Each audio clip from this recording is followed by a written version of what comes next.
Close your eyes and imagine holding a human skull in your hands. Not just any skull. This one is older than the pyramids, older than Stonehenge, older than agriculture, older than language as we know it, older than every single thing humans have ever built or written or remembered. This skull is so old that when the person it belonged to was alive, there were entire species of humans walking the earth that don't exist anymore. Species we'll never meet. Species that vanished without leaving a trace except for fragments of bone buried in African soil. Now imagine that this single skull, this one piece of ancient bone, was enough to make scientists throw out their textbooks and start over. Because that's exactly what happened. The discovery we're going to explore tonight changed everything. And I mean everything. It redrew the entire map of human evolution.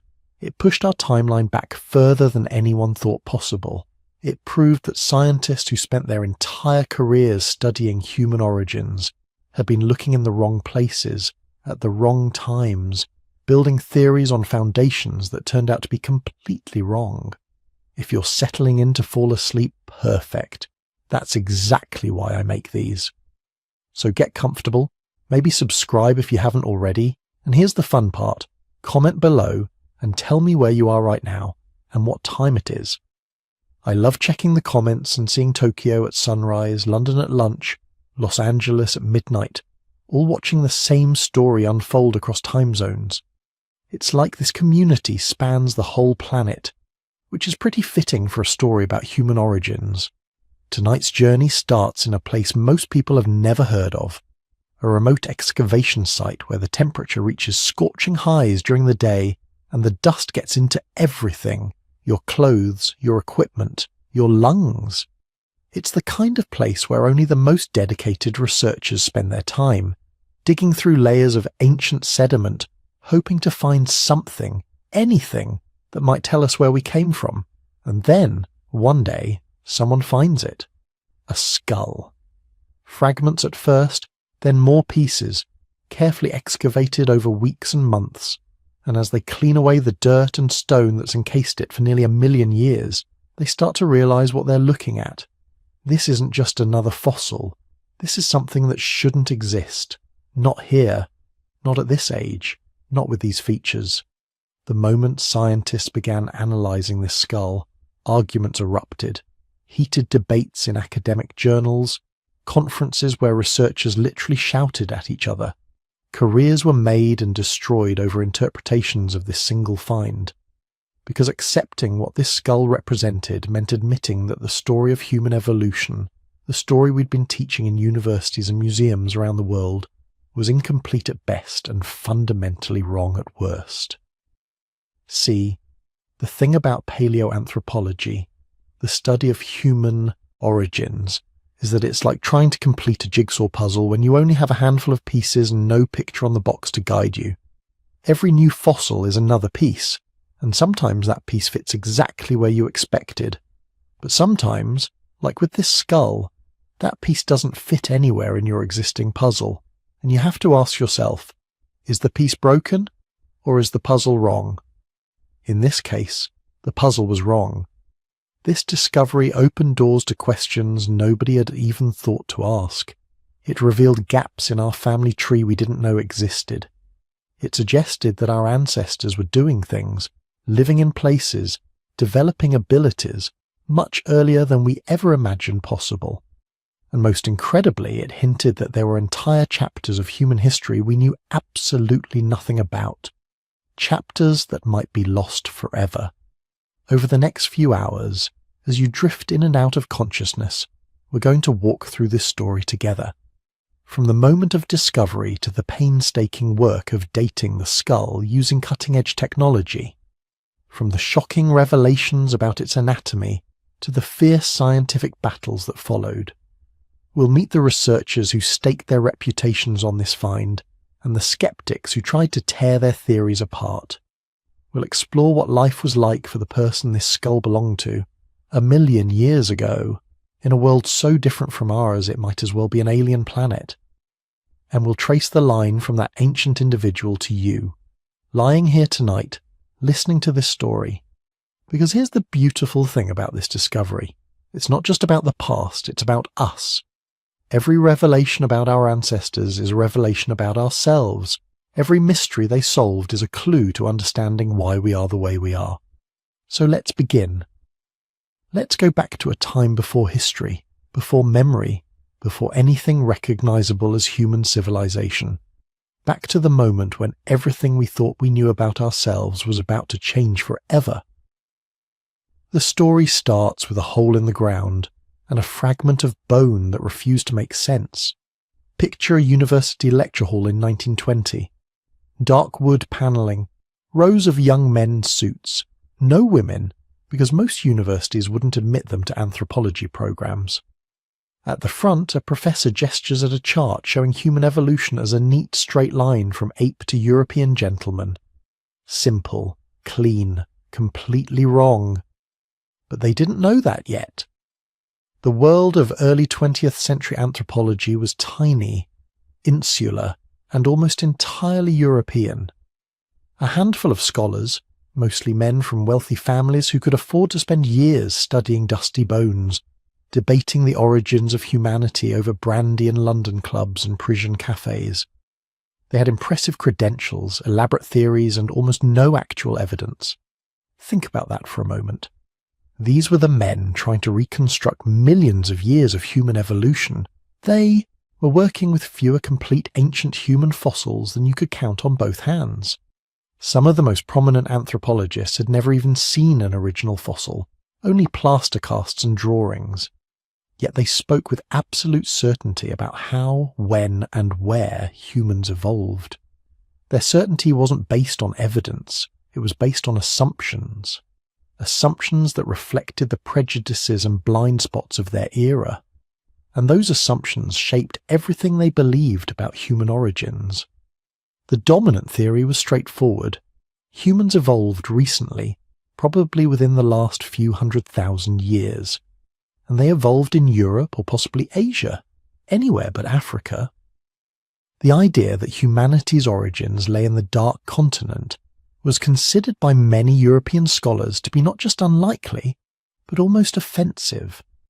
After all, Europe was the centre of civilization, the pinnacle of human achievement. Surely, they reasoned, it must also be humanity's birthplace.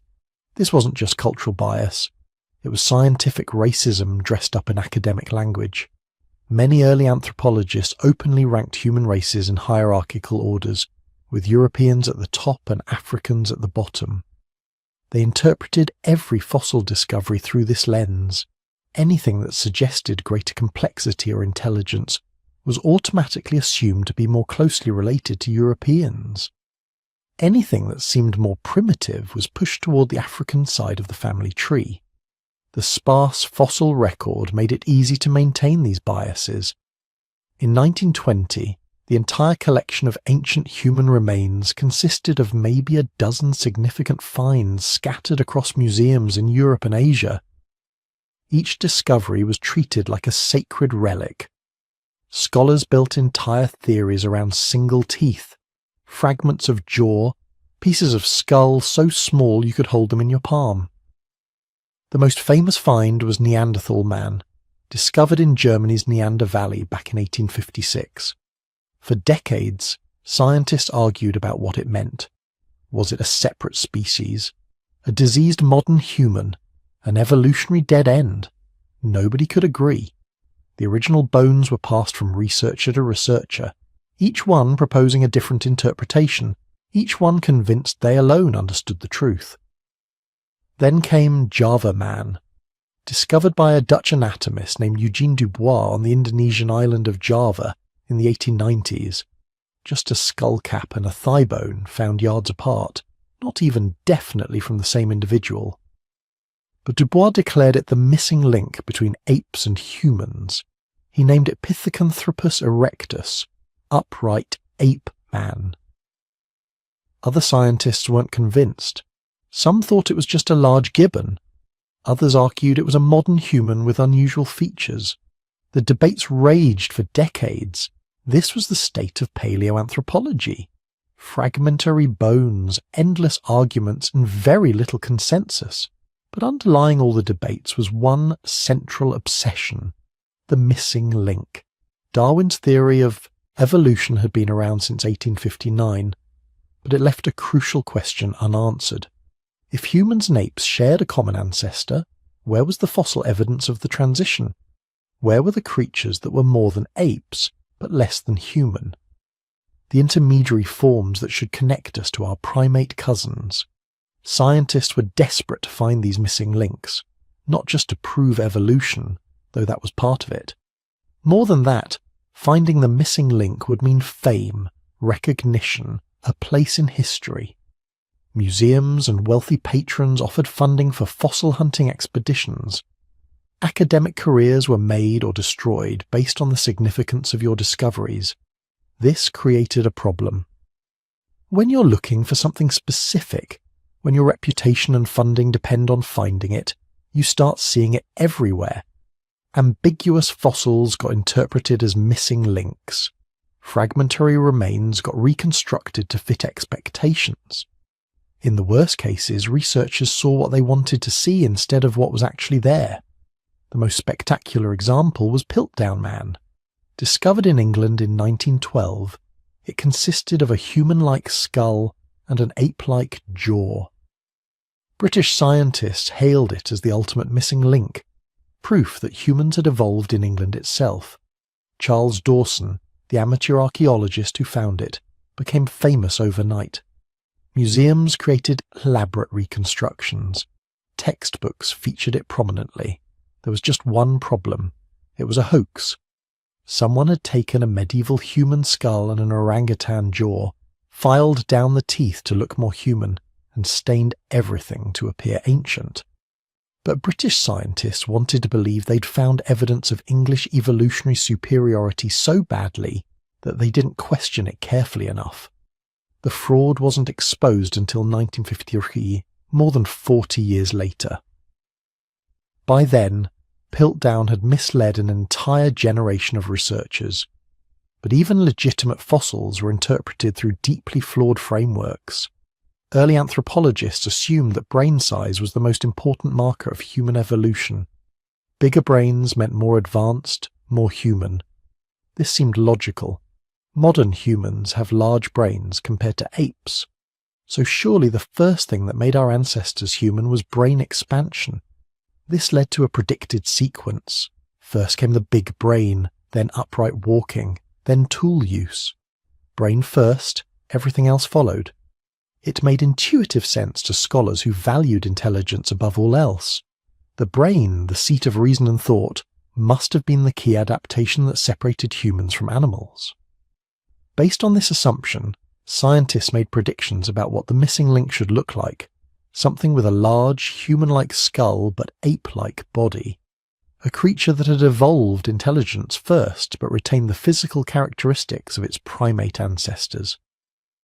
This was exactly what Piltdown Man appeared to show, which is one reason so many experts accepted it so readily. They were also convinced that human evolution had been relatively recent and relatively fast.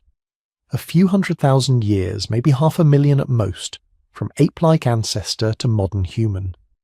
Deep time, the vast stretches of geological history that Darwin had invoked, didn't seem necessary for human evolution. We were special, different, separate from the slow grinding processes that shaped other species.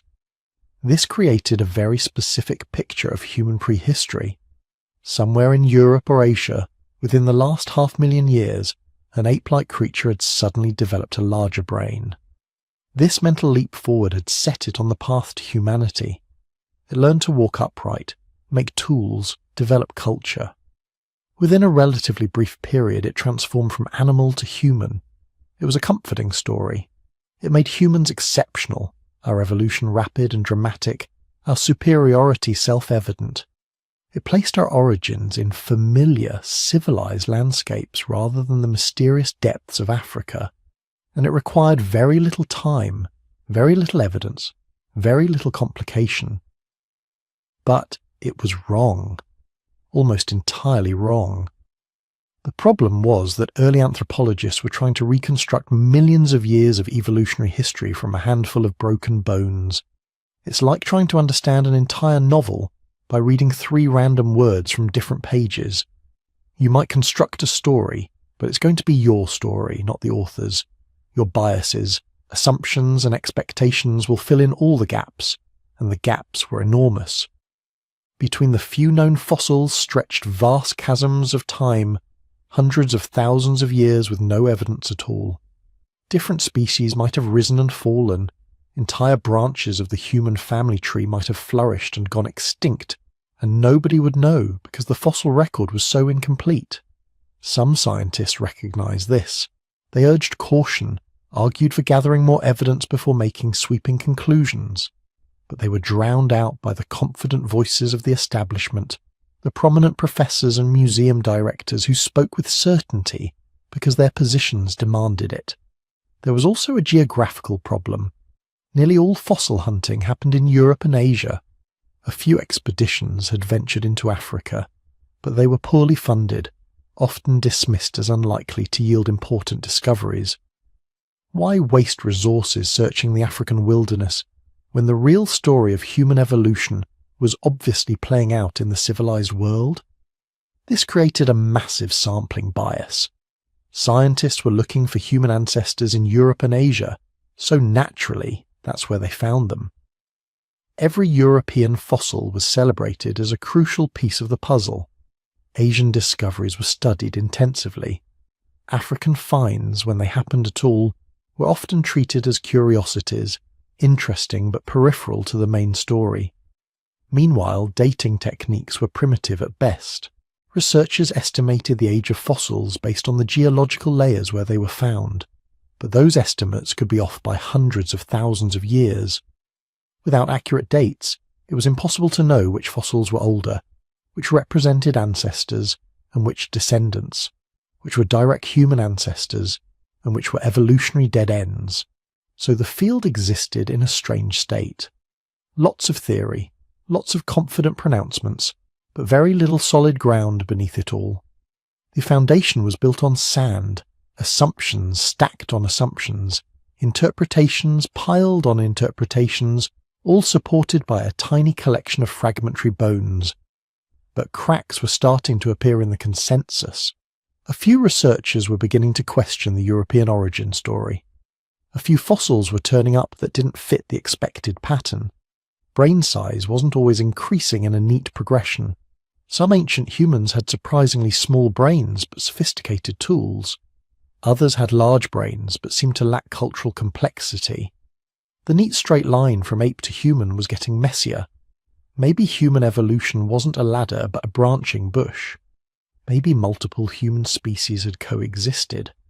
Maybe the timeline was longer, the geography more complex, the story more complicated than anyone had imagined.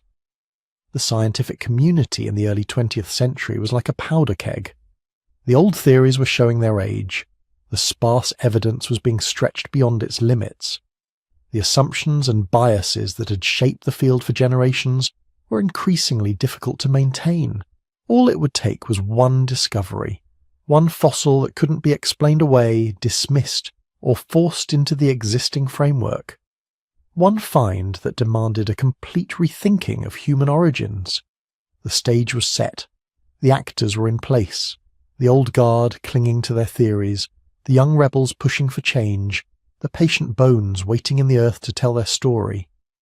Somewhere in Africa, buried in ancient sediments, lay a skull that would shatter everything they thought they knew. Nobody was ready for what was coming. Nobody could have been. Because the truth about human origins was far stranger, far older, and far more African than anyone in those European lecture halls could have possibly imagined. The revolution was about to begin.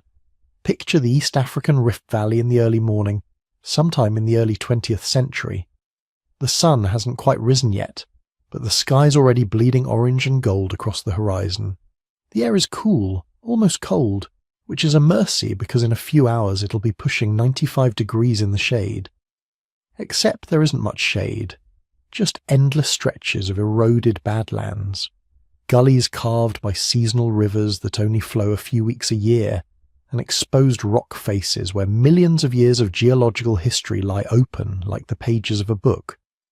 This is where the impossible would be found, not in some dramatic Indiana Jones moment with temples and treasure, but in the dust and heat and back-breaking tedium of systematic fossil hunting. The landscape itself is otherworldly. Volcanic ash layers alternate with ancient lake beds, creating a striped effect in the cliff faces. The ground is littered with stone fragments, most of them just rocks, but some of them tools made by human hands hundreds of thousands of years ago. Fossils weather out of these sediments constantly, exposed by wind and rain, bleaching white in the sun. Most of them are worthless scientifically, fragments too small or damaged to identify, but somewhere in all that geological chaos, complete skulls are waiting. Complete enough to tell stories, old enough to rewrite history. The fossil hunters who worked these sites weren't wealthy academics on safari. They were a different breed entirely. Men and women who had become obsessed with the deep past, who were willing to spend months at a time in brutal conditions for the chance, just the chance, of finding something significant. They worked with minimal funding, inadequate equipment, and the constant awareness that they might spend years searching and find nothing. But they kept searching anyway, because they understood something profound. Every fossil, no matter how fragmentary, is a message from the past, a data point in the grandest story ever told, the story of where we came from and how we became human. Enter the key figures. The discoverer, whose name would eventually be linked forever with this find, wasn't initially looking for human fossils at all. They were part of a broader paleontological expedition, cataloguing the incredible diversity of extinct animals that once roamed these African plains. Giant pigs the size of rhinos, saber-toothed cats, bizarre elephants with 4 tusks. The expedition was documenting an entire lost ecosystem, trying to understand how climate change over millions of years had transformed Africa from dense forest to open savanna. But this researcher had a theory. If the environment had changed so dramatically, and if all these animal species had evolved in response to those changes, then surely the same pressures had shaped human evolution too. Early hominins hadn't evolved in isolation. They were part of this ecosystem, competing with these predators, hunting these prey animals, adapting to the same climate shifts. Find the right geological layers, the right time period, and you'd find evidence of human ancestors responding to environmental pressures in real time. So while the main expedition focused on the spectacular megafauna, our discoverer began paying attention to different geological horizons, looking for layers that dated to periods when the climate was changing rapidly, when forests were giving way to grasslands, when ancient lakes were drying up. These transition periods, they reasoned, would be where evolution was most active, where selection pressure was most intense, where you'd find the most interesting human fossils. It was systematic, methodical work. Walk the erosion gullies slowly, eyes scanning the ground. Mark any promising fragments with small flags for later collection. Map everything meticulously so you can trace fossils back to their original geological context. Because context is everything in paleontology. A skull without context is just a curiosity. But a skull from a precisely dated geological layer tells you when that individual lived, what the climate was like, what other species were present. It transforms bone into history. Day after day, week after week, the same routine. Walking the Badlands in the early morning before the heat became unbearable. Cataloguing finds, mostly fragments of extinct animals, mapping geological formations, then collapsing in the shade during the hottest part of the day, drinking warm water from canvas bags, planning the next day's search pattern. And then one morning, everything changed. The discoverer was working a particular gully that had been exposing interesting fossils. Ancient stone tools had turned up there, suggesting hominins had lived nearby. The geological layer was promising too. dating to a period around 800,000 to 900,000 years ago, right in the middle of the major climate transition they were interested in. The sun was still low, creating long shadows that made small variations in the ground's surface more visible. And there, partially exposed in the side of the gully, weathering out of a layer of volcanic ash, was something round. Something the right size. Something that made their heart start pounding even before their conscious mind registered what they were seeing. They approached slowly. In paleontology, excitement is tempered by caution. Most promising finds turn out to be nothing, unusually round rocks, badly preserved fossils of common animals. You learn not to get your hopes up until you've examined something carefully. But as they got closer, the details became clear. The curve of the bone, the thickness and texture, the distinctive features that mark a skull as belonging to the hominin family tree. This wasn't a rock. This wasn't an animal. This was one of our ancestors, lying in the dirt after nearly 1 million years. The discoverer's first action was exactly right. They didn't touch it. They didn't try to excavate it themselves. They sat down right there in the dirt, pulled out their field notebook, and began documenting everything. The precise location, the geological context, the angle at which the skull was positioned, the other fossils visible nearby. They sketched what they could see, took measurements, made notes about the sediment colour and texture. Then they carefully, very carefully, began to excavate around the skull. Not to remove it, not yet, but to expose more of it, to see what they were dealing with, to determine if the skull was complete or just a fragment. Each brushstroke revealed more. The frontal bone, remarkably intact. The eye orbits clearly visible, the beginning of the jaw still attached. This wasn't a fragment. This was a complete skull. Maybe not perfect. There would surely be cracks and missing pieces, but complete enough to study. Complete enough to reconstruct what this individual had looked like. Complete enough to tell them stories about human evolution that no one had heard before. The mixture of emotions in that moment must have been overwhelming. Scientific excitement, absolutely. This was the find of a lifetime, career-defining, the kind of discovery that gets written up in every textbook, but also something deeper, something almost spiritual. This skull had belonged to a living, breathing person, someone who had been born, grown up, faced challenges, maybe had children, eventually died. Someone who had thoughts and feelings and experiences. And now, after nearly 1 million years, another human was seeing their face for the first time. The discoverer later described feeling a profound sense of connection, not some mystical nonsense, but genuine recognition. This ancient person was different from modern humans in many ways, but also fundamentally the same. They had walked the same landscape, felt the same sun, probably looked up at the same stars and wondered what they were. But there was no time for philosophical reflection yet. The skull was exposed to the elements. Rain could damage it, animals could disturb it. Hell, another fossil hunter could potentially stumble across it. It needed to be protected immediately and excavated properly. The discoverer marked the spot with multiple reference points, took photographs from every angle, then hiked back to the expedition camp to get help.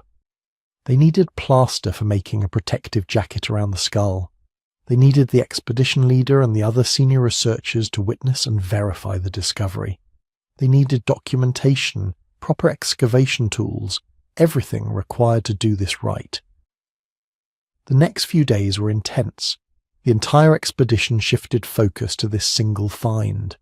They constructed a shelter over the excavation site to protect it from sun and potential rain. They set up a grid system for precise mapping.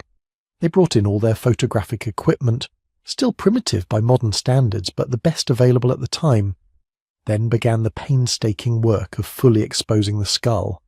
Not just the visible parts, but checking if any other skeletal elements were present. Sometimes you find isolated skulls. Sometimes you find complete skeletons. You never know until you excavate carefully and completely. They work slowly, using fine tools, dental picks, brushes, sometimes just blowing away sediment breath by breath. Each tiny fragment of bone was noted, photographed, and left in place. They were creating a complete record of the skull's position and context before they removed it. As they worked, the skull's features became clearer. The heavy brow ridges, the robust bone structure, the distinctive shape that wasn't quite modern human but wasn't like any ape either. This was something intermediate, something that documented a crucial stage in human evolution. The initial examinations, even before the skull was removed from the ground, revealed features that didn't fit existing theories. The brain case was larger than expected for something this old. The teeth were more human-like than anticipated. The overall shape suggested a level of sophistication that challenged the prevailing wisdom about when and how humans evolved. The researchers looked at each other with a mixture of excitement and concern. Excitement because this was clearly important. Concern because important discoveries attract scrutiny. Every detail would be questioned, every interpretation challenged. They needed to be absolutely certain of their facts before they made any public statements. After 3 days of careful excavation, they were ready to remove the skull. They had documented everything, photographed from every angle, mapped its position precisely, collected samples of the surrounding sediment for later geological analysis.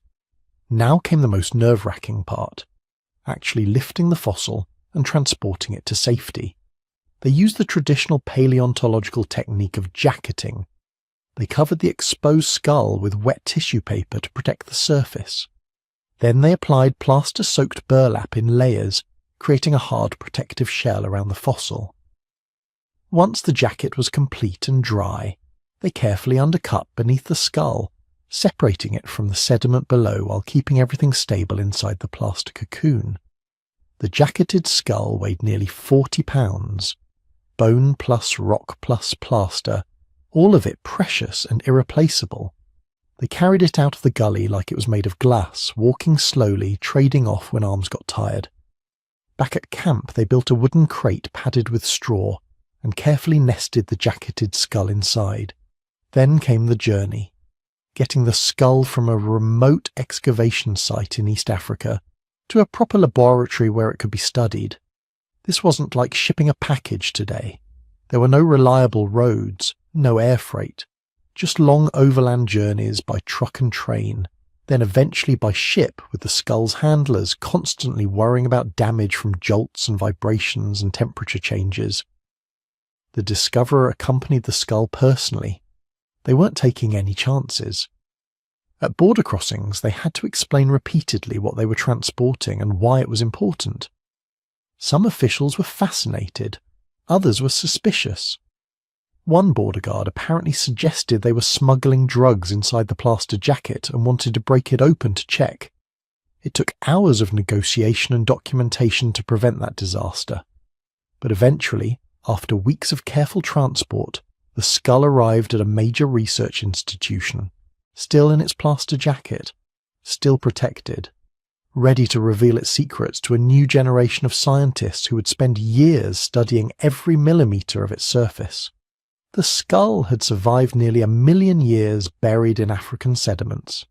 It had survived exposure and excavation. It had survived a journey across continents. Now it would survive something else entirely. The intense scrutiny of the scientific community, the debates and arguments about what it meant, the challenge it posed to everything people thought they knew about human evolution. Because this skull was impossible. It was too old to have the features it displayed, too advanced for its time period, too complete to be dismissed as an oddity or an outlier. This skull was about to change everything.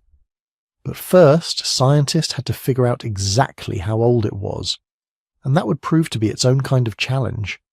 Here's the problem with finding something impossibly old. How do you prove it? When that skull emerged from the ground, holding it was one thing. Understanding what you were actually holding, that was something else entirely. Because in those early days, Scientists had no reliable way to determine exactly how old ancient bones were. They could make educated guesses. They could compare the fossilization state to other specimens. They could look at the rock layers surrounding the discovery, but precision, certainty, that was asking the impossible, and yet this skull demanded an answer. Its morphology suggested extreme antiquity. The fossilization was unlike anything most researchers had seen. The skull wasn't just old, it was ancient in a way that challenged every assumption about how far back the human lineage extended. But without a reliable method to date it, skeptics could dismiss it. They could claim it was younger than it looked, that the fossilization process had been unusually rapid, that the finders had made mistakes about which layer of rock it came from. So began one of the most important scientific detective stories in human history. A century-long quest to answer a single question. Exactly how old is this thing? The first approach was stratigraphy, basic geological layering. This principle is beautifully simple. Newer rock layers form on top of older ones. If you find a fossil deep in the ground below multiple layers of sediment, it has to be older than everything above it. The researchers who discovered the skull carefully documented exactly where it came from. They noted the specific geological layer. They mapped the surrounding stratigraphy. They took samples of the sediment and rock formations. What they found was both encouraging and terrifying. The skull came from a layer that was demonstrably ancient. Below it were deposits that had been dated to the early Pleistocene era. Above it were layers that took hundreds of thousands of years to form.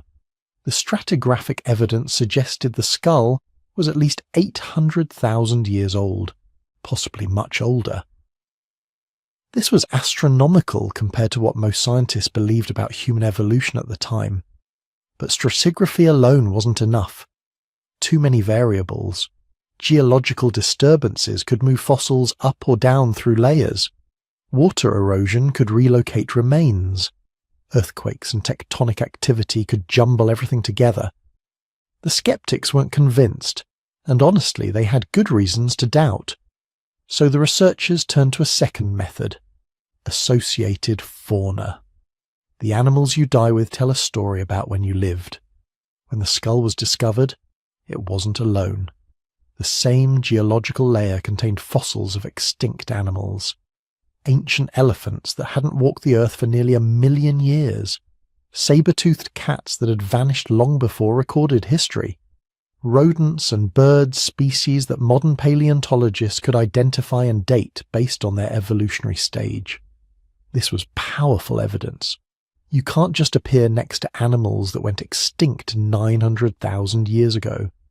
The associated fauna created a temporal fingerprint, a snapshot of what the ancient ecosystem looked like. When paleontologists analysed these animal remains, the story became clearer. The fauna assemblage matched other sites that had been dated to the early Pleistocene. The specific evolutionary stages of the species present all pointed to the same narrow window of time. The skull was old, really old, somewhere between 800,000 and 1 million years ancient. The scientific community exploded. Half of them were fascinated, energized by the implications. The other half were deeply skeptical. Because accepting these dates meant rewriting the entire timeline of human evolution. It meant our lineage was far older, far more complex than anyone had imagined. It meant throwing out decades of carefully constructed theories and starting over. The debates were fierce. Conferences turned into battlegrounds. Respected scientists who had spent their entire careers building evolutionary models suddenly found their life's work challenged by a single fossil. Some refused to accept the dates outright.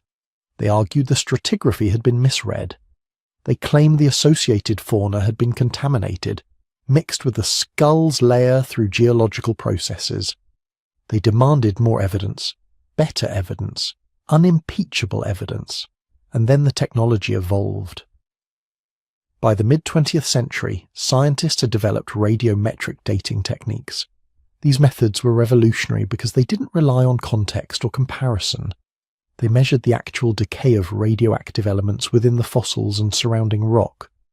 When an organism dies, radioactive isotopes in its body begin breaking down at a known constant rate. By measuring how much decay has occurred, scientists can calculate exactly how long ago death happened. The problem was, most radiometric dating methods didn't work well on fossils this old. Carbon-14 dating, the most famous technique, only works on remains younger than about 50,000 years. After that, too little carbon-14 remains to measure accurately. For the skull, carbon dating was useless. The specimen was far too ancient. But there were other methods. Potassium-argon dating measures the decay of radioactive potassium into argon gas in volcanic rock. If the skull was found near volcanic deposits, those deposits could be dated with incredible precision. Uranium-lead dating measures the decay of uranium isotopes in minerals.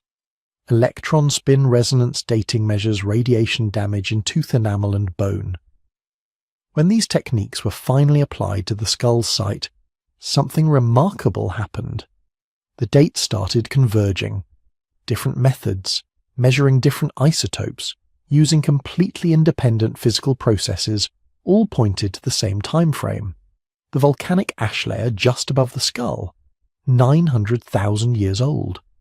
The mineral deposits in the surrounding rock, 950,000 years old. The radiation damage in nearby mammal teeth, consistent with roughly 1 million years of exposure. The skeptics had demanded unimpeachable evidence. Now they had it. From multiple independent sources using cutting-edge technology, all pointing to the same inescapable conclusion. This skull was approximately 1 million years old, give or take 100,000 years, which in geological terms is basically nothing. But here's where it gets wild. What does 1 million years actually mean? Think about this. Recorded human history goes back maybe 5,000 years. That's everything. All the civilizations you've ever heard of.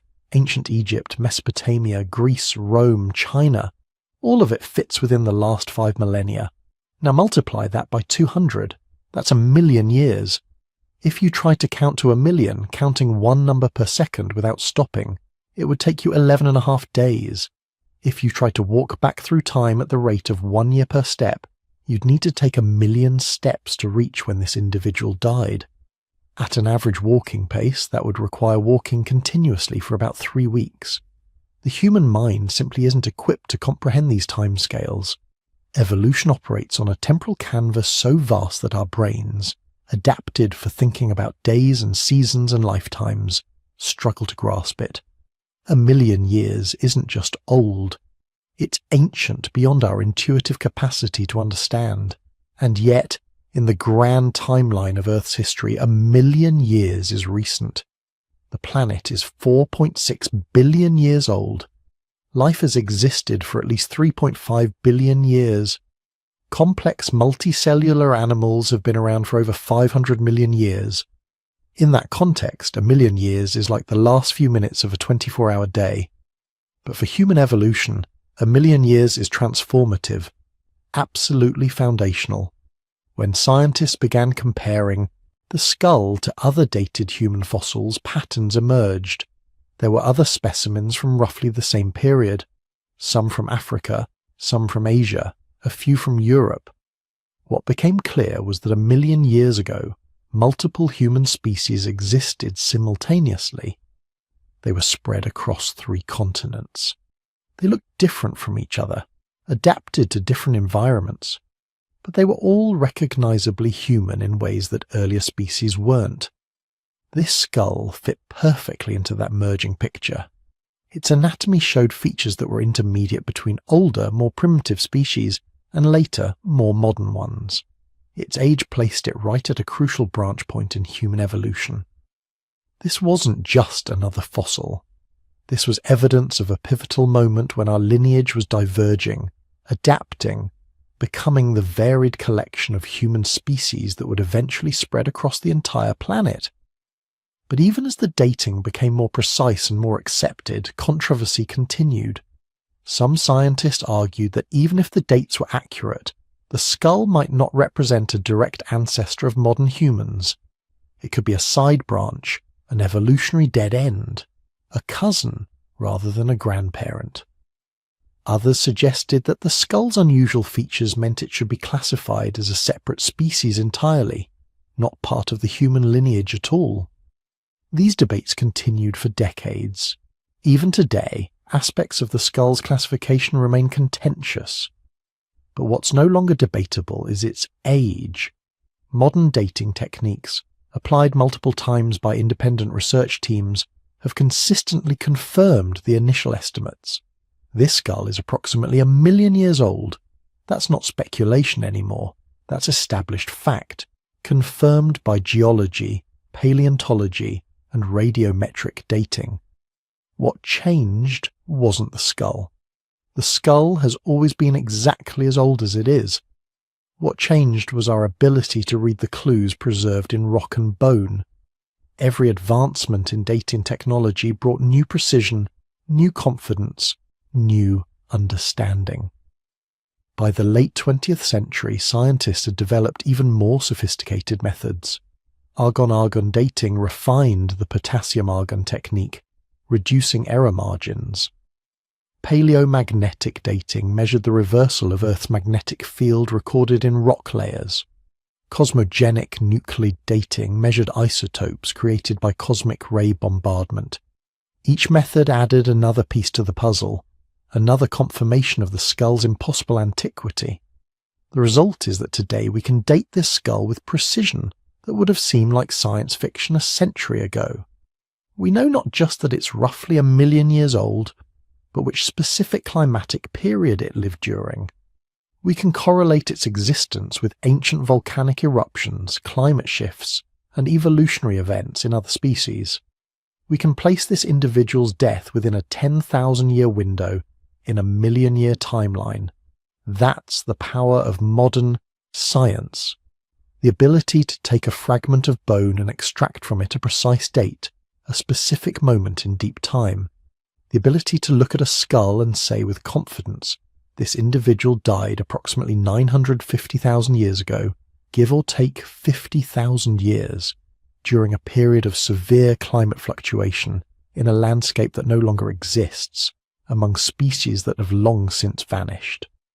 And with that date established, with that temporal anchor firmly in place, scientists could finally begin asking the really interesting questions. Not just how old is this skull, but what does its age tell us? What was the world like 1 million years ago? What challenges did this individual face? How did their species survive in conditions that would kill modern humans in days? The dating of the skull didn't end the story. It opened the door to understanding a world separated from ours by an almost incomprehensible gulf of time. A world where humans existed, but barely. Where survival meant something completely different than it does today. Where every day was a battle against extinction, and every generation that survived was a small miracle. That's what 1 million years old really means. It means this skull is a message from a world so ancient, so alien, that it might as well be from another planet. And yet, it's from here, from Earth, from our ancestors, from the people whose survival made our existence possible. The dates don't just tell us when. They tell us how far we've come, how much we've changed, and how incredibly unlikely it is that we're here at all. Now let's talk about the skull itself. Because this wasn't just some pile of bone fragments. This was a window into a world that no human had seen for 1 million years. When the researchers finally got the skull into the laboratory, cleaned, reconstructed, and ready for analysis, they were looking at something that shouldn't exist. At least not according to everything they thought they knew about human evolution. The first thing that grabbed their attention was the cranial capacity, the brain size. They measured it 3 times, thinking they'd made a mistake, because the number they kept getting was impossible.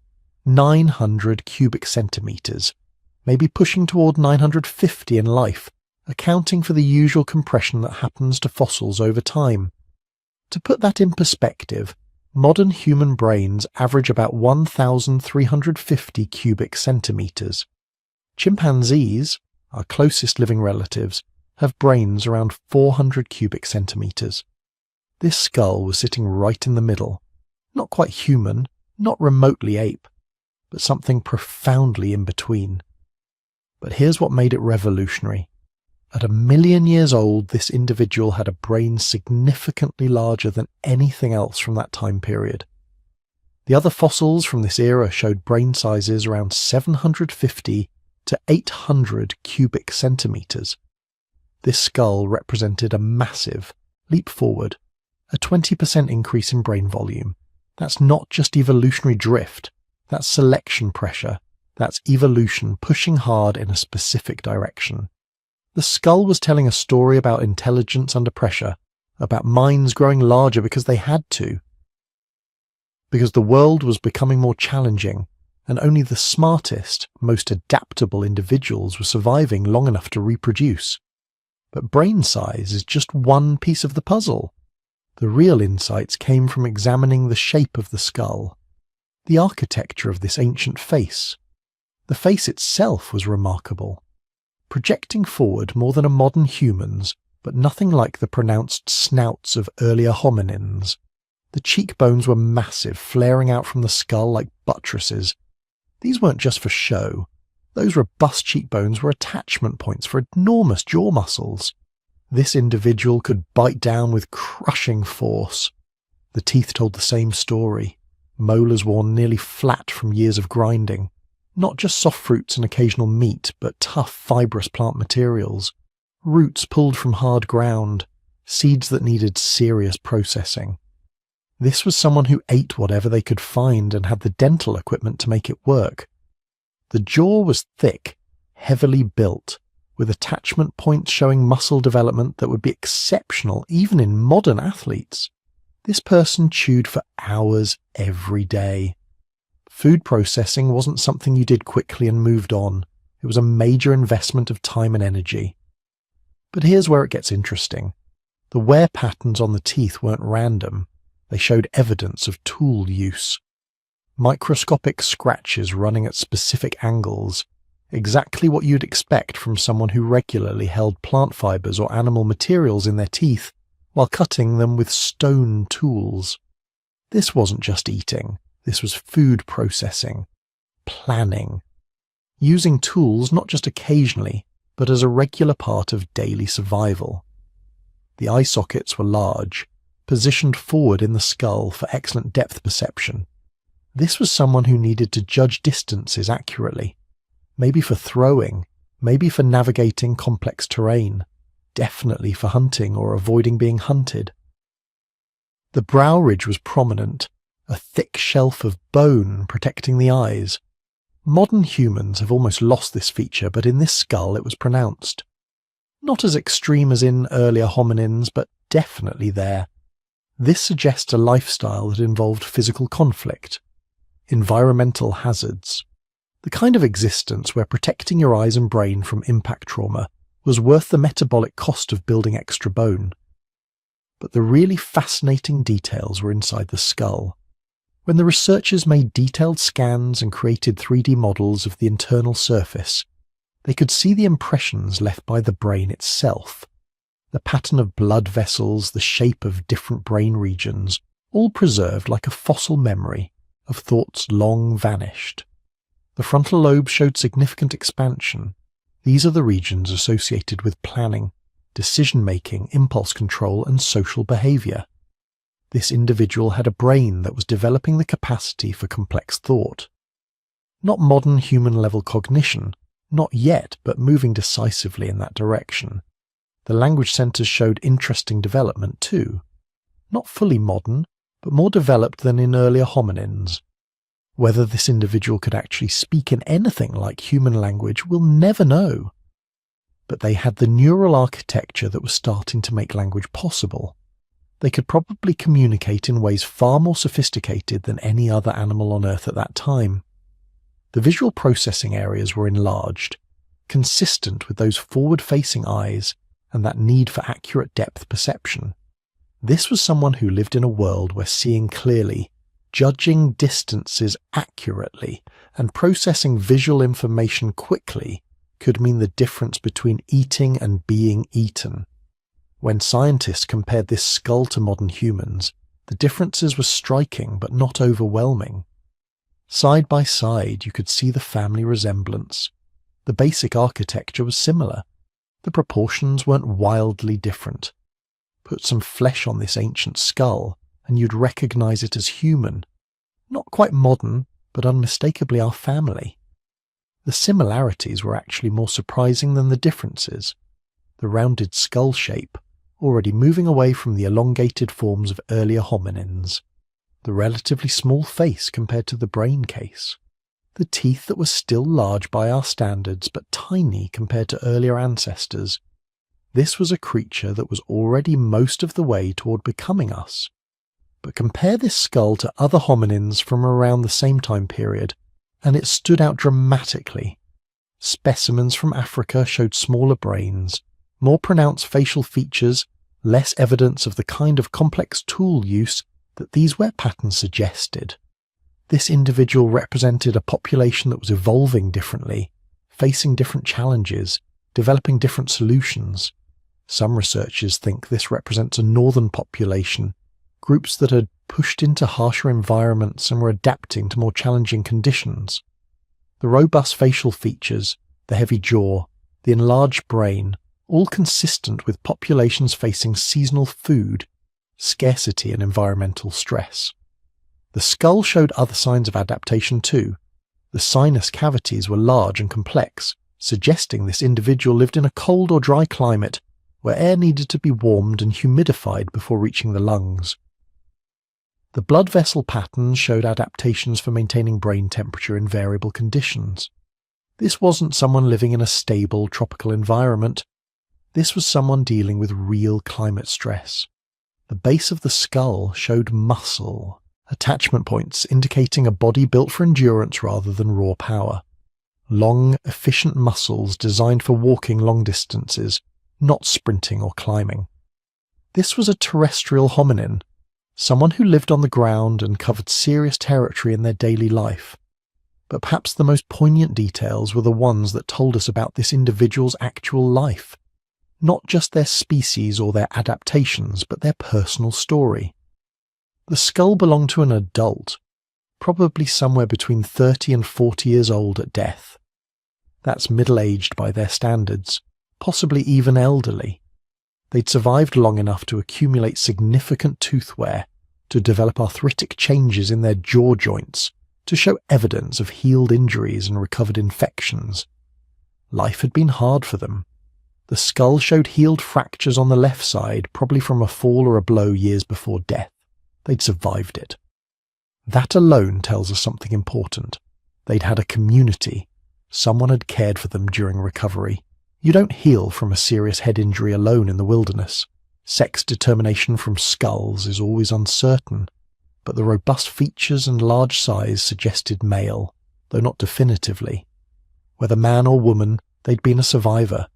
Someone who'd made it through droughts, famines, predator encounters, and intergroup conflicts to reach an age where most of their contemporaries were already dead. The cause of death remains mysterious. There's no obvious fatal injury to the skull. They might have died from disease, from an injury to another part of their body, from simple old age. At 1,000,000 years past, those details are lost forever. But the skull also showed something else. Evidence of dental infection that had been ongoing for years before death. A chronic abscess that would have caused constant pain. They'd lived with it, adapted to it, continued functioning despite discomfort that would send modern people straight to a hospital. This speaks to remarkable toughness, but it also speaks to something else. They'd survived with a chronic condition because their community supported them. They had value beyond their physical perfection. Maybe they were a skilled tool maker. Maybe they were a knowledge keeper, someone who remembered where water could be found during droughts, which plants were edible and which were poisonous. Maybe they were simply loved, cared for because their group recognized them as kin. That might be the most profound revelation of all. This skull, this 1,000,000-year-old skull, shows us that the qualities we think of as essentially human, caring for the sick, valuing individuals beyond their immediate utility, maintaining social bonds across years and decades. These weren't late developments. They were already present 1 million years ago in people who weren't even our direct ancestors. The skull revealed something else too, something the researchers didn't fully understand, until they started looking at the genetic data from other fossils. This individual represented a population that was part of the great bottleneck story. Their slightly reduced genetic diversity, their adaptations to environmental stress, their enhanced brain development, all consistent with a population being refined by intense selection pressure. They were living through the early stages of the crisis. Not the worst part. That was still thousands of years in their future, but the beginning. The time when climate was becoming unstable, when resources were starting to become unpredictable, when only the smartest, most adaptable, most cooperative groups could survive. This skull was a snapshot of human evolution at a critical moment. The moment when we were being forged into something new, something capable of surviving the unsurvivable, something that would eventually give rise to 3 human species, all bearing the marks of this crisis in their genes and their bones. Looking at this skull in the laboratory, researchers were seeing their own deep ancestor. Not directly, the exact lineage is more complicated than that, but fundamentally. This was the kind of individual whose descendants would survive the bottleneck, would spread across continents, would eventually become us. Every feature, from the enlarged brain to the worn teeth to the healed fractures, told the same story. Survival through intelligence, through adaptation, through community and cooperation, through sheer, stubborn refusal to let harsh conditions win. We carry their legacy in every cell. Their genes survived 1 million years of climate disasters, population crashes, and evolutionary bottlenecks to reach us. When we solve problems, when we care for our sick, when we work together to overcome challenges, we're using abilities that were being refined in brains like this one 1 million years ago. The skull was just bone. But it revealed something profound about what it means to be human, and what our ancestors endured to give us that humanity. The skull sat in a laboratory in Tbilisi, Georgia. Just a piece of fossilized bone, really. But it might as well have been a bomb waiting to detonate in the middle of the scientific establishment. Because when the full analysis came back, when the dating was confirmed, when every possible alternative explanation had been exhausted, the paleontology community had to face an uncomfortable truth.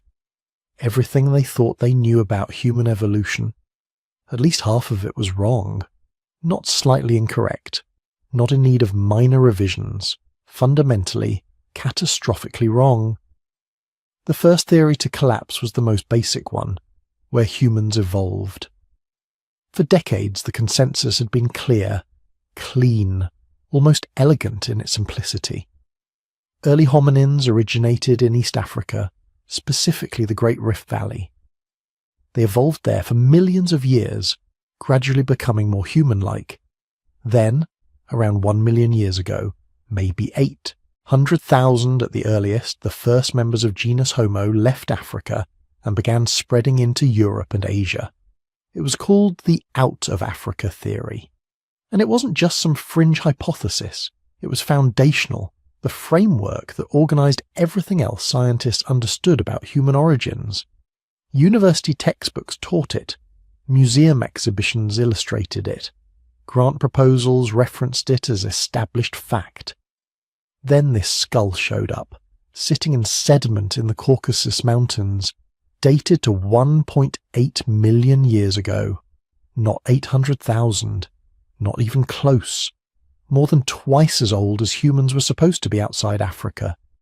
The implications rippled outward like cracks spreading across ice. If humans had reached Georgia 1.8 million years ago, they had left Africa far earlier than anyone imagined, probably closer to 2 million years ago, maybe even earlier. The entire timeline had to be redrawn. But it got worse. The skull didn't just push back the date of human migration. It challenged the very concept of what it meant to be human enough to leave Africa. The prevailing theory had always assumed that only relatively advanced humans could successfully colonize new continents. You needed sophisticated tools, complex social organization, maybe even language. You needed to be pretty damn smart.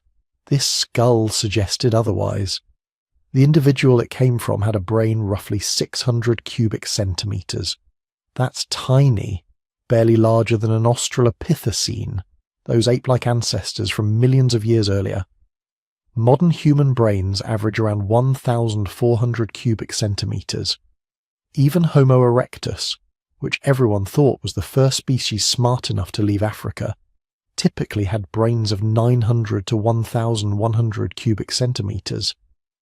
Yet here was this small-brained individual, sitting in Georgia, 1,000 miles from Africa, demonstrating that you apparently didn't need a big brain to be a successful colonizer after all.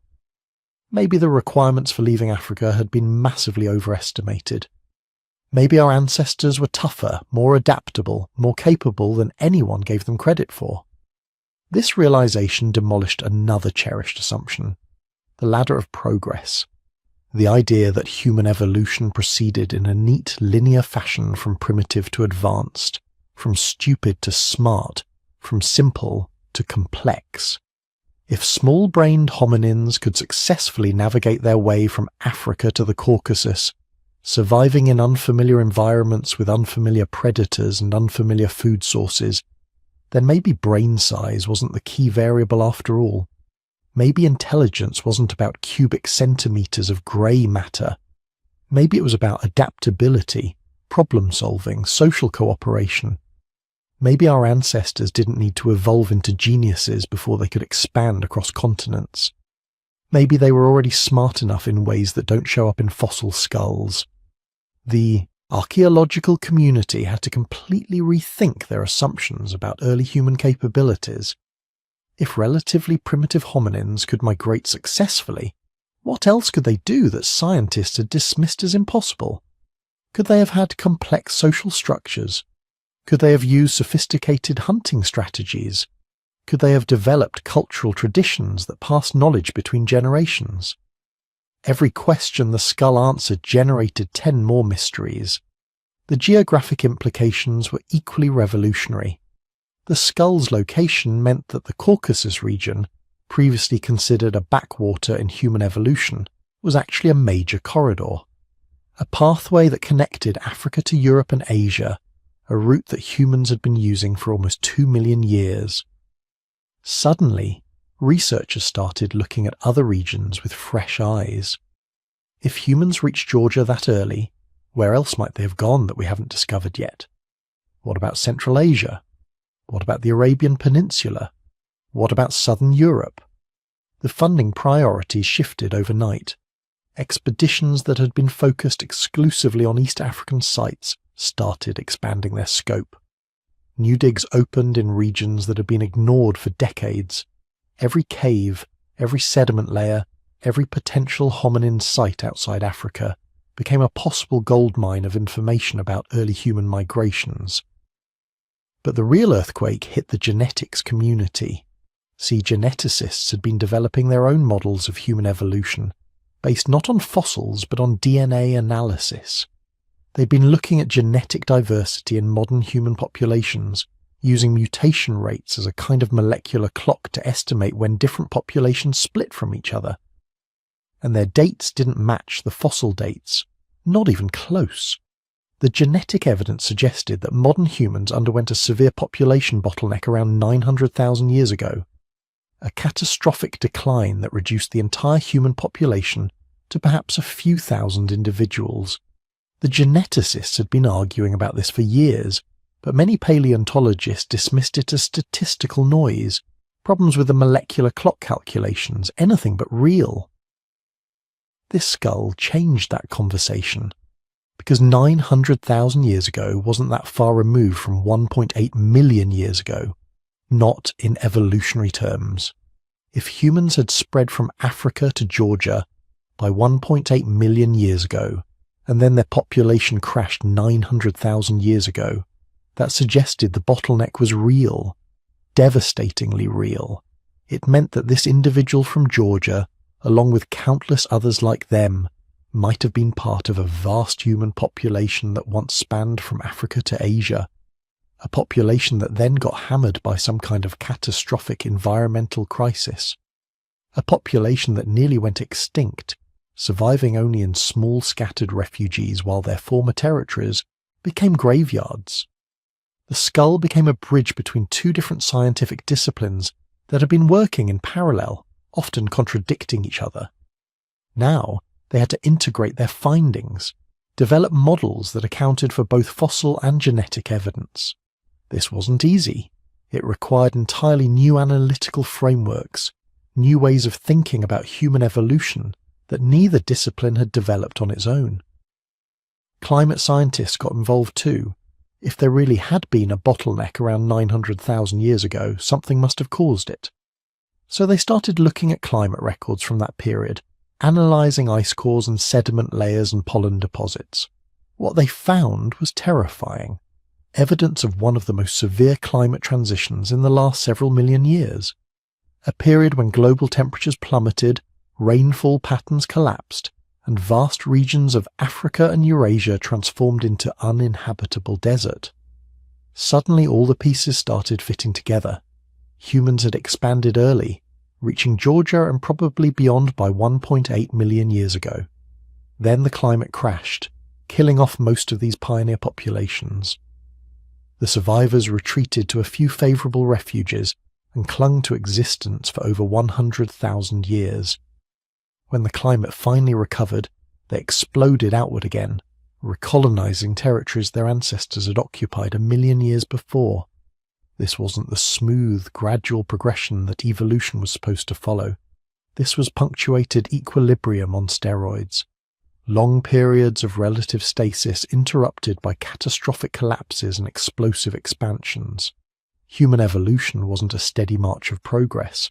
It was a desperate struggle for survival, with our species repeatedly getting knocked back to the edge of extinction, and somehow, against all odds, recovering. The paradigm shift extended beyond just human evolution. The skull challenged fundamental assumptions about how evolution works in general. Traditional models assumed that evolution proceeds primarily through gradual accumulation of small changes over millions of years. Natural selection slowly refines organisms, generation by generation, until they become better adapted to their environments. But the patterns suggested by this skull and the genetic bottleneck was different. Most human evolution might have occurred during brief periods of intense environmental stress, when natural selection became hypercharged. Those 117,000 years of near extinction might have driven more evolutionary change than the millions of years that preceded them. Crisis, not gradual refinement, might be the primary engine of human evolution. This had implications far beyond paleontology. Conservation biologists started paying attention. If small populations under stress could generate rapid evolutionary change, maybe endangered species weren't as doomed as everyone thought. Maybe bottlenecks, while devastating, could also be opportunities for adaptation. Evolutionary biologists started reconsidering the relationship between population size and evolutionary rate. Medical researchers studying human genetic diseases began looking at bottleneck effects to understand why certain disorders were more common in some populations than others. The skull had started as a paleontological curiosity. It became a Rosetta Stone for understanding not just human evolution, but evolution itself. Research priorities transformed. Before the skull, most human evolution research focused on finding bigger brains, better tools, more advanced anatomy. The assumption was that studying progress meant studying success. But the skull suggested a different approach. Maybe the key to understanding human evolution was studying crisis and survival, not achievement and advancement. Funding agencies started prioritizing research into ancient climate reconstructions, population genetics, survival adaptations in harsh environments. Dissertations that would have been considered too speculative a decade earlier became mainstream. The questions changed from when did humans become smart to how did humans survive when everything went wrong. And perhaps most importantly, the skull changed how scientists thought about their own certainty. Because the paleontology community had been so confident in the Out of Africa timeline, so sure that humans couldn't have left Africa before 800,000 years ago. They'd built entire careers on that assumption. Then one skull proved them spectacularly wrong. It was a humbling reminder that every cherished theory is just one discovery away from obsolescence. That certainty in science is always provisional, always subject to revision when new evidence emerges. The skull taught an entire generation of researchers to hold their conclusions more lightly, to be more open to paradigm-shattering discoveries, to remember that the fossil record still holds countless secrets waiting to overturn everything we think we know. Because if one skull could rewrite human evolution this dramatically, what else is still buried out there, waiting to be found? What other assumptions are we making that will seem laughably naive in 50 years? What other revolutions are sitting in sediment layers, just waiting for some lucky paleontologist to dig them up? The skull had changed everything. But it was also just the beginning. Every answer it provided opened new questions. Every mystery it solved revealed deeper mysteries underneath. The scientific earthquake it triggered is still sending out aftershocks, still reshaping our understanding of where we came from and how we became who we are. And somewhere, buried in African sediment or Asian caves or European rock shelters, the next great discovery waits. The next skull that will change everything all over again. But here's the thing about revolutionary discoveries. They don't just change what we know, they threaten what people have built their entire careers on. And when that happens, things get ugly. The moment those dating results came back, the scientific community exploded. Not with celebration, with warfare. Within weeks of publication, some of the most respected names in paleoanthropology were lining up to tear the discovery apart. These weren't cranks or fringe theorists. These were distinguished professors, department heads at major universities, researchers who had spent decades building models of human evolution that this skull was now threatening to demolish. One prominent Harvard anthropologist called the dating impossible and frankly absurd. A team from Oxford published a scathing critique questioning every aspect of the methodology. A French paleontologist with 40 years of experience flat out stated that accepting this discovery would require abandoning everything we thought we knew about human migration patterns. And they weren't entirely wrong about that last part. That was exactly what the skull was demanding. Abandon your models, rebuild from scratch, start over. But nobody wants to start over. Not when you've spent your entire professional life building the structure you're being asked to demolish. The first line of attack was the dating itself. Critics pounced on every possible weakness in the methodology. The volcanic ash layers. How could we be sure they were deposited at the same time as the skull? Maybe the bones had been moved by water, redeposited in older sediments. Maybe there was contamination in the samples. Maybe the equipment had malfunctioned. One research team spent 2 years trying to prove the argon-argon dating was flawed. They tested and retested samples from the site, looked for any sign of error, any hint of contamination. They found nothing. The dates held up, but they published anyway, arguing that the entire dating method was unreliable for specimens this old. Another group attacked from a different angle. They claimed the skull couldn't possibly be as old as the date suggested because it was too modern looking. The bone structure, the cranial capacity, the dental wear patterns, all of it looked too advanced for a 1,000,000-year-old specimen. This argument had a certain logic to it. Everything we knew about human evolution suggested that skulls this old should look more primitive. Thicker bones, smaller brain cases, more pronounced brow ridges. This skull didn't fit the pattern. But that was the whole point. The skull was telling us our pattern was wrong. Then came the really nasty debates, the ones that had less to do with science and more to do with who got to control the narrative of human origins. See, paleoanthropology isn't just about bones. It's about stories. It's about who we are, where we came from, what makes us human. And different research traditions, different countries, different institutions have been telling different versions of that story for over a century. When this skull emerged from a region that hadn't been considered central to human evolution, suddenly the map was being redrawn. Academic power structures that had been stable for generations were being challenged.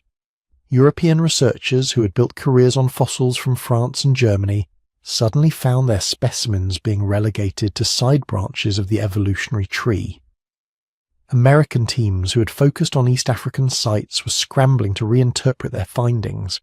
Asian paleontologists who had been largely ignored by the Western establishment saw an opportunity to assert that human evolution was more complex and more geographically diverse than anyone had imagined. The international conferences during this period were legendary. Shouting matches in the hallways, researchers refusing to speak to former colleagues, papers being rejected not because of bad science, but because of who wrote them. One famous incident at a symposium in London saw two senior scientists nearly come to blows over interpretation of a single tooth fragment. A tooth fragment. Security had to intervene. But beneath all the ego and academic politics, there were genuine scientific disagreements, real questions that needed answering. The biggest controversy centered on what species the skull actually represented. Everyone agreed it was human, or at least in our direct lineage. But what kind of human? One camp argued it was an early form of Homo erectus, the species that had been considered the first to leave Africa. But if that was true, it pushed erectus back several 100,000 years earlier than anyone had thought. It meant they were far more adaptable, far more successful than previous models suggested. Another group claimed it represented an entirely new species, something that had diverged from the main human lineage before erectus evolved. They proposed elaborate evolutionary trees with multiple branches, arguing this skull proved human evolution was far more complex than the simple, linear progression from primitive to modern that had dominated thinking for decades. A third faction insisted the skull was actually evidence of a much earlier migration out of Africa, one that had failed, leaving no descendants. In their view, this was an evolutionary dead end, interesting but ultimately irrelevant to understanding modern human origins. Each interpretation had profound implications. Each required rewriting major sections of human evolutionary history, and each had passionate defenders who saw their interpretation as the only reasonable reading of the evidence. The debates grew so heated that some researchers stopped sharing data altogether. Site locations were kept secret. Measurements were withheld from competing teams. Researchers who wanted to examine the skull firsthand were denied access if they were known to favour interpretations the original finders disagreed with. This wasn't science at its best. This was tribalism. Territorial behaviour. That would have been familiar to our ancient ancestors fighting over scarce resources. Then there were the authentication debates, the really ugly stuff. A small but vocal group of skeptics began questioning whether the skull was even genuine. Maybe it was a hoax, like Piltdown Man, the famous fraud that had fooled the scientific community for decades. Maybe someone had planted a more recent skull in older sediments, hoping to make a name for themselves. These accusations were devastating to the researchers who had made the discovery. Their reputations, their careers, their life's work was being called into question. The implication wasn't just that they were wrong, it was that they were frauds. Several independent teams were brought in to verify the find. They examined the excavation site, reviewed the documentation, tested samples themselves. Every investigation concluded the skull was authentic, properly dated, exactly what it appeared to be. But the accusations didn't stop. Some skeptics simply refused to accept any evidence that contradicted their preconceptions. They had built entire careers on a particular understanding of human evolution, and this skull threatened to make all that work obsolete. The authentication debates lasted nearly 5 years. 5 years of research resources wasted on proving something that shouldn't have needed proving. 5 years of talented scientists defending their integrity instead of doing new research. But gradually, painfully, consensus began to emerge, not because anyone admitted they were wrong, that rarely happens in academia, but because the evidence kept accumulating. More fossils were found at the site, different ages, different individuals, but all telling the same story. Humans had been in this region far earlier than anyone had imagined. Other sites started yielding similar surprises. Dating techniques were applied to older finds that had been sitting in museum collections for decades. Turns out, multiple specimens that had been misdated or misidentified were actually around the same age as this skull. Stone tools with similar characteristics started showing up at sites across a much wider geographic range than expected. The archaeological signature matched. The timeline matched. Most convincingly, genetic studies began catching up with the fossil evidence. As ancient DNA techniques improved, researchers started finding genetic signatures that only made sense if human populations had been moving, mixing, and evolving in ways that matched what the skull was suggesting. Within a decade of the initial discovery, the major outlines of a new understanding had emerged. Not everyone agreed on every detail. Plenty of debates continued, but the core revolutionary implications of the skull were no longer seriously disputed by mainstream researchers. Humans had a longer, more complex, more geographically diverse evolutionary history than anyone had imagined. Multiple species had coexisted. Migrations had happened earlier and more often. Evolution wasn't a simple linear progression, but a tangled bush of experimentation. The skull had won. Reality had won. But some questions remain unanswered even today. Questions that still provoke debate at conferences, still generate competing research programs, still divide researchers into camps with fundamentally different views. What cognitive abilities did these ancient humans possess? The skull suggests a brain capable of complex behavior, but how complex? Could they use language, create art, engage in symbolic thinking, or were they essentially smart animals, sophisticated but not truly human in the ways that matter most? Why did they leave Africa when they did? What drove that first major migration? Was it climate change, population pressure, simple curiosity, or something else entirely? Some selective pressure we haven't identified yet. And perhaps most importantly, what happened to them? If they left Africa 1 million years ago, spread across continents, survived for hundreds of thousands of years, where did they go? Did they die out, replaced by later waves of migration? Or did they evolve into something else? Their genes still lurking in modern populations, waiting to be discovered. These debates continue because the skull raised more questions than it answered. It opened doors we didn't even know existed. It revealed how much we still don't understand about our own origins. Some researchers spend entire careers now trying to answer just one of these questions. Teams work for years at remote field sites, hoping to find more evidence, more context, more pieces of the puzzle. The debates aren't as heated as they once were.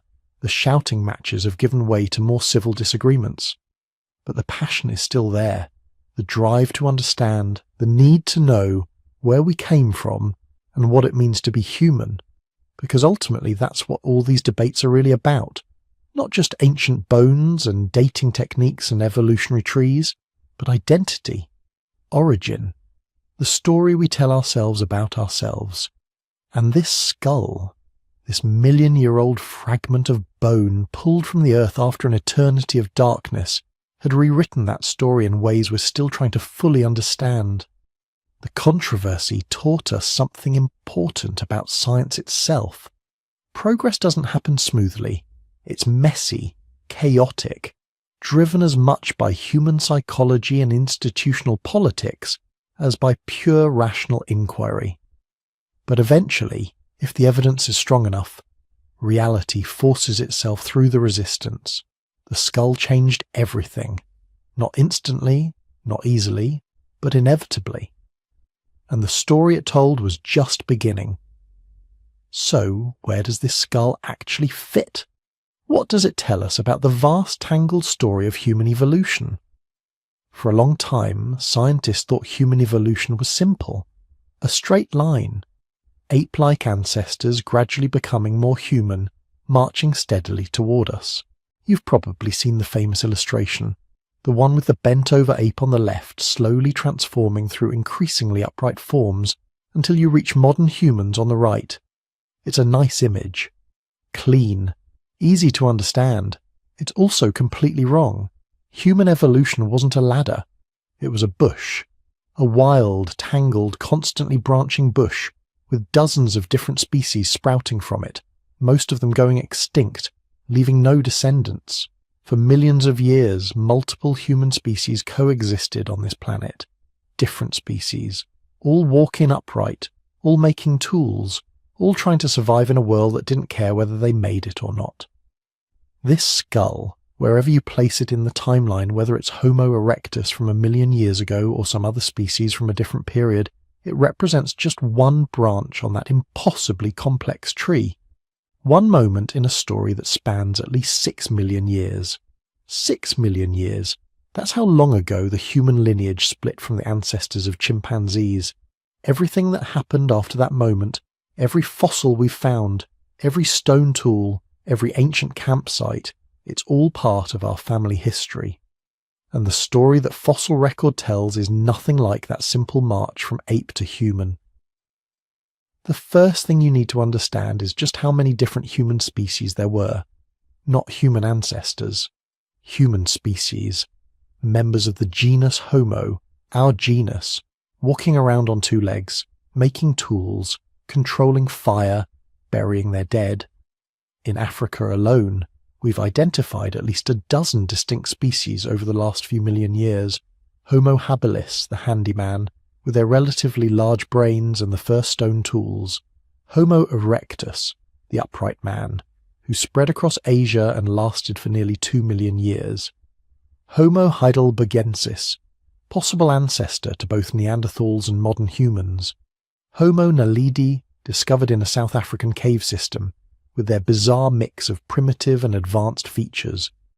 Homo floresiensis, the tiny hobbits of Indonesia, who survived until just 50,000 years ago. And that's just in Africa and nearby regions. In Europe, you had Neanderthals developing their robust, cold-adapted bodies. In Asia, the Denisovans spreading across an enormous range of environments. In Indonesia, Homo erectus populations that persisted long after their African relatives had vanished. All of these species, dozens of distinct populations, experimenting with different survival strategies, adapting to different environments, competing and cooperating and occasionally interbreeding with each other. This skull we've been talking about, it's one piece of that vast puzzle. One snapshot of one species at one moment in deep time. But here's what makes it so valuable. Every fossil we find doesn't just tell us about that specific individual. It helps us understand the relationships between all these different species. It gives us reference points, markers we can use to reconstruct the branching pattern of the human family tree. Think of it like trying to understand a massive family reunion when you've only got a handful of old photographs. Each new photo gives you more information. You start recognizing facial features that run in certain branches of the family. You notice how cousins resemble each other more than they resemble more distant relatives. Slowly, painstakingly, you reconstruct who was related to whom. That's what paleoanthropologists have been doing for the last century, taking fragmentary evidence, isolated fossils scattered across continents and millions of years, and trying to piece together the story of how we're all related, and certain discoveries have been absolutely crucial to that reconstruction. In 1891, Eugène Dubois found the first Homo erectus fossils in Java. Suddenly scientists realized that human ancestors had left Africa far earlier than anyone had imagined. The human story wasn't confined to one continent, it was global. In the 1920s and 30s, discoveries in South Africa revealed even earlier human ancestors, species like Australopithecus africanus, that walked upright but still had relatively small brains. These weren't just ancient humans. These were the transitional forms between apes and humans, evidence of how our lineage had evolved. In 1974, the discovery of Lucy, a remarkably complete Australopithecus afarensis skeleton, gave us our first really detailed look at what early human ancestors looked like. She walked upright, that was clear from her pelvis and leg bones, but she still had long arms suited for climbing. A perfect example of a species caught between two worlds, adapting to life on the ground but not ready to give up the trees entirely. Each of these discoveries, along with hundreds of others, helped build the framework for understanding human evolution. And they all pointed to one inescapable conclusion. We came from Africa. The out-of-Africa theory, now supported by overwhelming evidence from both fossils and genetics, tells us that every stage of human evolution happened first in Africa. That's where the earliest upright walkers appeared. That's where the first stone tools were made. That's where the genus Homo originated. Africa was the cradle, the testing ground, the place where evolutionary experiments played out over millions of years. And periodically, successful populations expanded out of Africa, spreading into Europe and Asia, adapting to new environments, sometimes speciating into new forms. Homo erectus was probably the first to make this journey, leaving Africa around 2 million years ago. They spread across Asia, reaching as far as China and Indonesia, becoming the first truly cosmopolitan human species. And they lasted. Homo erectus fossils span nearly 2 million years, making them one of the most successful species in our lineage.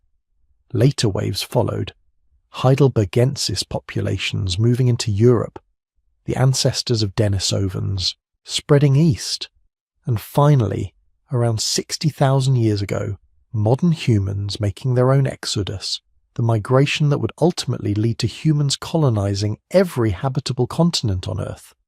But why? Why did these migrations happen? What drove ancient humans to leave Africa and venture into unknown territories? The answer, almost always, was climate. Earth's climate over the last few million years hasn't been stable. It's fluctuated wildly, driven by orbital variations, volcanic activity, and complex feedback loops between ocean currents, ice sheets, and atmospheric composition. The result has been a series of ice ages and warming periods, each one reshaping the landscape, altering rainfall patterns, causing forests to expand or grasslands to replace them. These changes created opportunities and pressures. When Africa became drier during certain periods, human populations adapted by spreading their range, moving into new territories where resources were more abundant. When cooling periods created land bridges or lowered sea levels, migration routes opened that hadn't existed before. Sometimes these climate shifts happened gradually, giving populations time to adapt. But other times, changes were rapid and catastrophic. We've already talked about the devastating bottleneck 930,000 years ago that nearly wiped out humanity. That was just one of many climate crises our ancestors faced.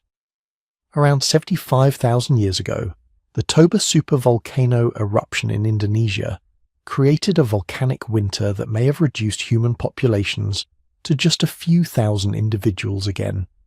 Around 40,000 years ago, rapid climate fluctuations in Europe probably contributed to Neanderthal extinction. Climate has always been the invisible hand shaping human evolution. But here's what's remarkable. Every time the climate threw a devastating challenge at our ancestors, some populations survived. They adapted, innovated, developed new technologies and survival strategies. They made it through, until they didn't. Because here's the uncomfortable truth that every fossil reminds us of. Most human species went extinct. Most of those branches on the human family tree are dead ends. They survived for hundreds of thousands of years, successfully adapting to their environments, and then something changed and they disappeared. Homo erectus, despite lasting 2 million years, eventually went extinct. Neanderthals, perfectly adapted to Ice Age Europe, vanished around 40,000 years ago, Denisovans disappeared as a distinct population, though their genes live on in modern Asian populations. Floresiensis, Naledi, Heidelbergensis, all gone. Only one lineage survived to the present, ours, Homo sapiens. Why? That's one of the biggest questions in human evolution, and we still don't have a complete answer. It wasn't because we were stronger than Neanderthals. Their fossil record shows they were probably more robust. It wasn't because we were smarter in any simple sense. Neanderthal brains were actually larger than ours. What we had was behavioural flexibility, the ability to adapt quickly to changing conditions, to innovate new technologies, to organise ourselves into larger social groups. We could exploit a wider range of resources, live in a greater variety of environments. Where Neanderthals were specialists, perfected for Ice Age Europe, we were generalists, capable of surviving almost anywhere. We also had numbers. By 50,000 years ago, modern human populations had grown substantially larger than other human species. More people meant more innovation, more cultural evolution, more genetic diversity to draw on when facing new challenges. And we were relentless. When modern humans expanded out of Africa, we didn't just occupy empty territories. We moved into lands already inhabited by other human species, and we outcompeted them. Sometimes through direct conflict, more often simply by being slightly better at exploiting resources, slightly more successful at raising children to adulthood. Over tens of thousands of years, that slight advantage was enough. Neanderthal populations shrank, became isolated, eventually disappeared. Denisovan populations mixed with expanding human groups, their genes absorbed but their distinct culture lost. By 40,000 years ago, Homo sapiens was essentially alone. The last representatives of other human species were hanging on in isolated refuges, but their fate was sealed. Within another 10,000 years, we would be the only human species left on Earth. But the story doesn't end there, because in the last few decades we've developed an entirely new way of studying human evolution, one that doesn't require fossils at all. Genetics. Every person alive today carries DNA inherited from their ancestors, not just recent ancestors, but ancient ones going back hundreds of thousands of years. That DNA is like a library, a genetic archive recording every major event in human history. Mutations that occurred in specific populations, migrations that brought different groups into contact, bottlenecks that reduced genetic diversity. And when scientists started reading that library in the 1980s and 90s, what they found confirmed and expanded everything the fossils had been telling us. The genetic evidence shows unequivocally that all modern humans descended from African populations. Our genes are most diverse in Africa, exactly what you'd expect if that's where our species originated and lived longest. Non-African populations show reduced diversity, the signature of small founder populations that left Africa relatively recently. The genes also revealed something fossils never could. We interbred with other human species. Modern non-African populations carry 2-3% Neanderthal DNA. Modern Asian and Oceanian populations carry additional Denisovan DNA. These weren't completely separate species. They were close enough relatives that, when they encountered each other, they could produce fertile offspring. Those ancient encounters, modern humans meeting Neanderthals in the Middle East, encountering Denisovans in Asia, weren't just conflicts. They were also opportunities for gene flow, for useful adaptations developed by one species to spread into another. Some of those ancient genes are still helping us today. Tibetan populations carry Denisovan genes that help them process oxygen at high altitudes. European populations carry Neanderthal immune system genes that help fight off infections. We are not pure Homo sapiens. We are hybrids, carrying within us genetic echoes of extinct human species, their final contribution to the story that continued after they were gone. This skull, then, whatever species it belonged to, it's part of our heritage. One chapter in the vast epic of human evolution. A reminder that we are the product of millions of years of survival, adaptation, and occasionally sheer luck. that our ancestors faced unimaginable challenges and somehow, against all odds, made it through. Every fossil is a miracle of preservation. Every discovery rewrites something we thought we knew. And every piece of evidence brings us closer to understanding who we are and where we came from. The story is still being written. New fossils are discovered every year. New genetic analyses reveal hidden chapters of our history. And slowly, painstakingly, we're reconstructing the full picture of human evolution. That skull we started with, it's just the beginning. So where is this remarkable skull now? The one that changed everything we thought we knew about human origins. It sits in a climate-controlled vault, protected by layers of security and preservation technology that would have seemed like science fiction when it was first discovered. The temperature never varies by more than a degree. The humidity stays constant. The lighting is carefully controlled to prevent degradation. Every few months, specialists examine it with equipment so sensitive it can detect changes at the molecular level. But here's what's really wild. The skull itself is actually rarely on display. What you see in museums, what researchers handle in labs, those are usually high-precision replicas created using 3D scanning technology, so accurate it captures details smaller than a human hair. The original comes out only for the most critical research, and when it does, the preparation takes weeks. Environmental monitoring, contamination protocols, security arrangements. This isn't just a fossil anymore, it's an irreplaceable archive of human history. And that archive is still talking, still revealing secrets, because the technologies we use to study ancient bones have advanced beyond anything the original discoverers could have imagined. When this skull was first found, scientists had hammers, brushes, and maybe a magnifying glass. They could describe what they saw, measure dimensions, compare structures. That was it. Now we can extract proteins from bone that's millions of years old.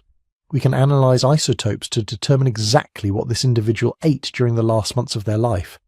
We can use CT scanners to peer inside the skull without ever touching it, creating 3D maps of the brain case that reveal how the brain was structured. We can identify microscopic wear patterns on teeth that tell us how long the individual lived and what kind of stress they experienced during development. Some of the most exciting research is happening right now.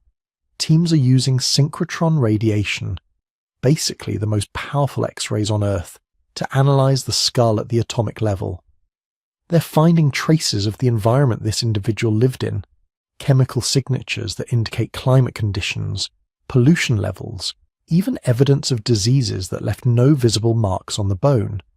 Other researchers are using ancient DNA techniques, though this is controversial and technically challenging with specimens this old.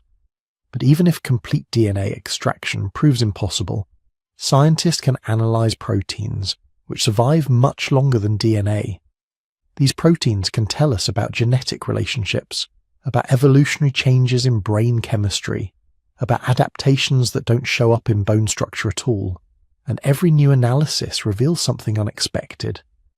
A few years ago, researchers discovered microscopic growth patterns in the skull that suggested this individual experienced several severe nutritional crises during childhood, but recovered each time.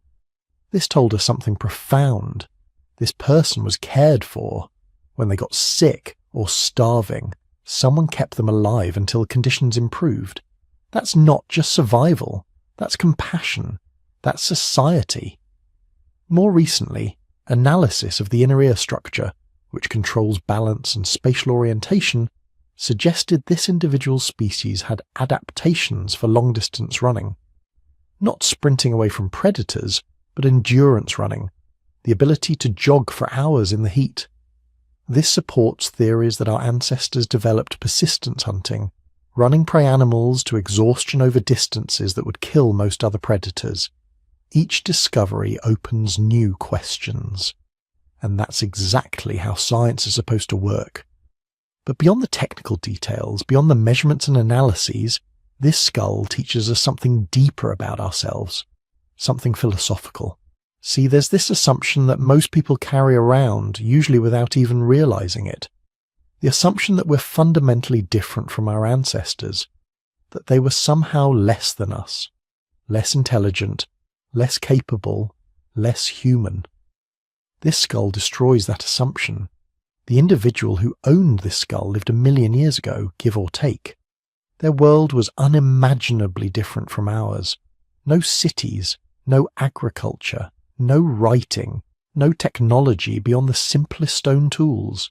They never saw a wheel, never heard music more complex than a rhythmic chant, never conceived of numbers larger than they could count on their fingers.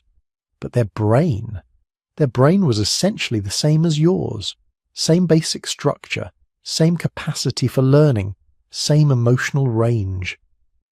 If you could somehow raise this individual's child in a modern family, that child would be indistinguishable from any other. They'd learn to read, use computers, understand mathematics. They'd fall in love, feel jealousy, experience wonder at a sunset. All the things that make us human. The hardware was already in place 1 million years ago.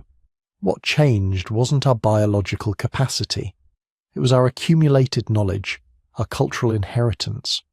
Every human alive today stands on the shoulders of 1 million years of previous humans, each generation learning from the last, each adding their own small innovations to the pile.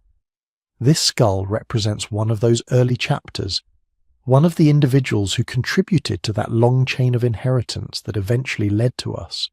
And that's humbling, because it means we're not special in any fundamental way. We're just lucky to have been born at a point in history where we inherited an enormous library of knowledge built by countless generations before us. But the skull's influence extends beyond academic circles and philosophical reflections. It shaped popular culture in ways most people don't even realize. When it was first discovered and publicized, it fundamentally changed how ordinary people thought about human evolution. Before this find, evolution was mostly abstract. Darwin's theory was scientific, intellectual, removed from daily life, but this skull made it tangible. Here was an actual individual, someone who had lived and died, someone whose bones you could look at and touch, someone who was clearly both human and not human at the same time. Suddenly evolution wasn't just a theory, it was a reality with a face. This sparked public fascination with human origins that continues today. Museums built entire exhibits around human evolution, using this skull and others like it as centerpieces. Documentaries were made, books were written, artists created reconstructions showing what this individual might have looked like in life. And controversially, it also sparked backlash. People who were uncomfortable with the implications of human evolution attacked the discovery, questioned its validity, proposed alternative explanations. This created debates that raged for decades, and in some quarters still continue today. But that controversy, uncomfortable as it was, actually served an important purpose. It forced scientists to be rigorous, to document everything, to anticipate objections and address them with evidence. The debates made the science stronger. And that brings us to one of the most important lessons this discovery teaches about science itself, the importance of keeping an open mind. See, before this skull was found, most scientists had convinced themselves they knew the broad outlines of human evolution. They had their theories, their models, their expectations about what should and shouldn't exist in the fossil record. And this discovery violated those expectations. It didn't fit the neat timeline they'd constructed. The scientists who recognized its importance were the ones willing to let evidence override their assumptions. They were comfortable saying, "I was wrong. This changes things." That willingness to revise understanding in light of new evidence is what separates science from dogma, but it also teaches us something about the dangers of premature certainty.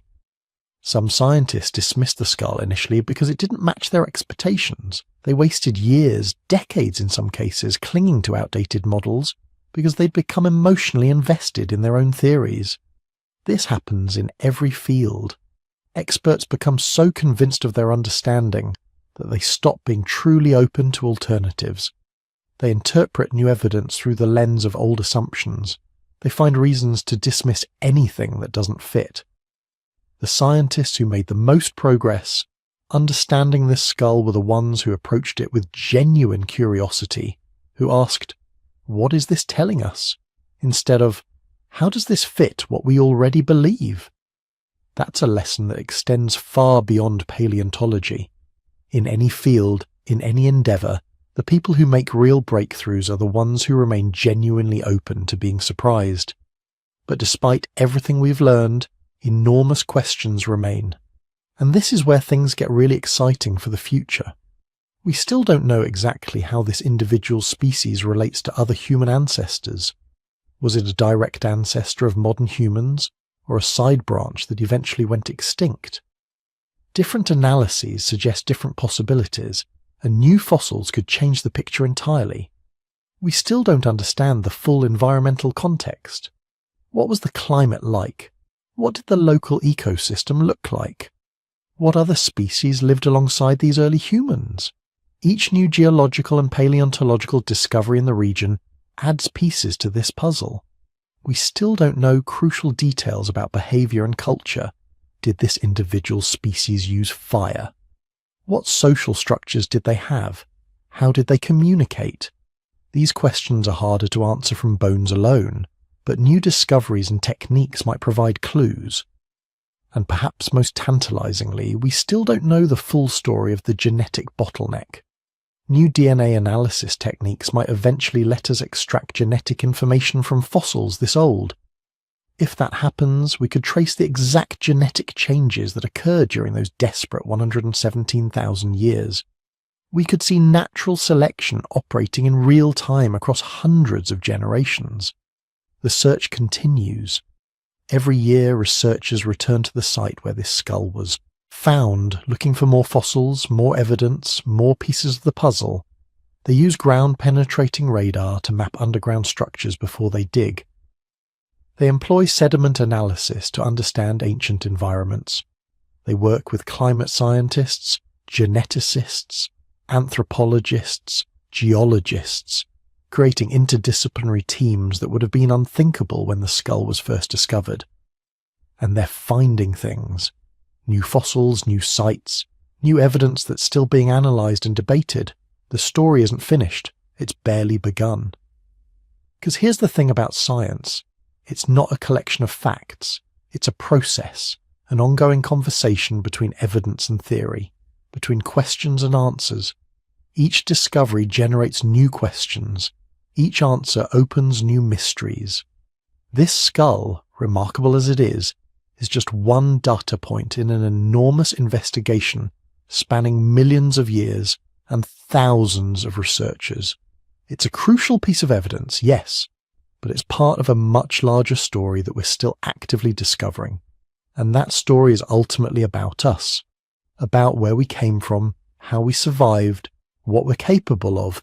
It's about those 1,280 individuals who refused to give up during the worst environmental crisis in human history.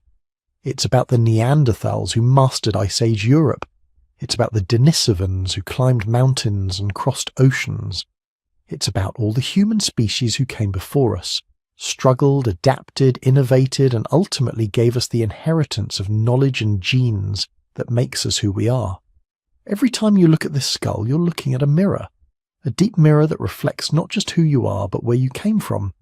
And in that reflection, you might just see the outlines of where we're going.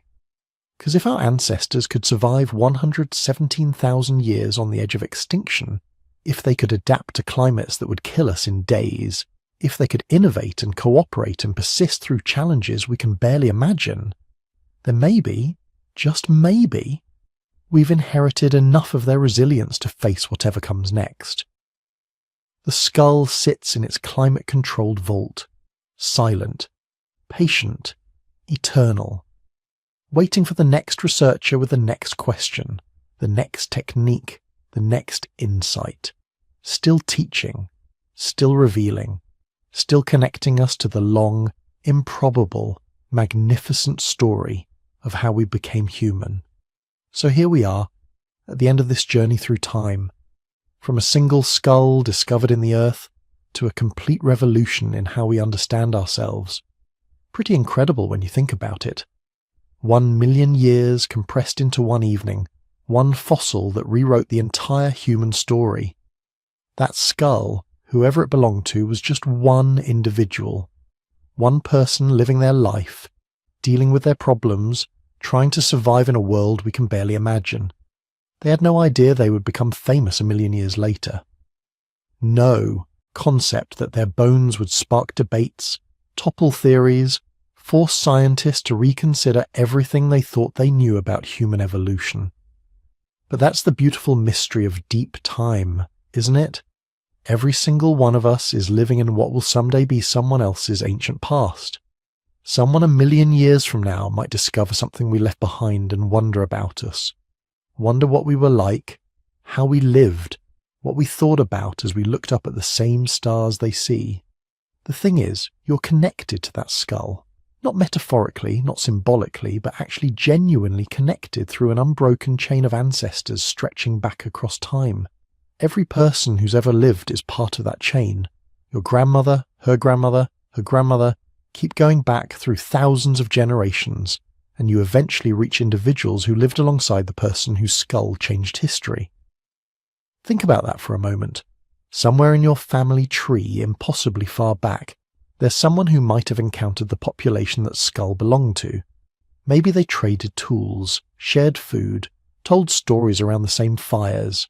The genes that let you think these thoughts, process these ideas, feel wonder at the vastness of time, those genes were being shaped by the same evolutionary forces that shaped the skull's owner.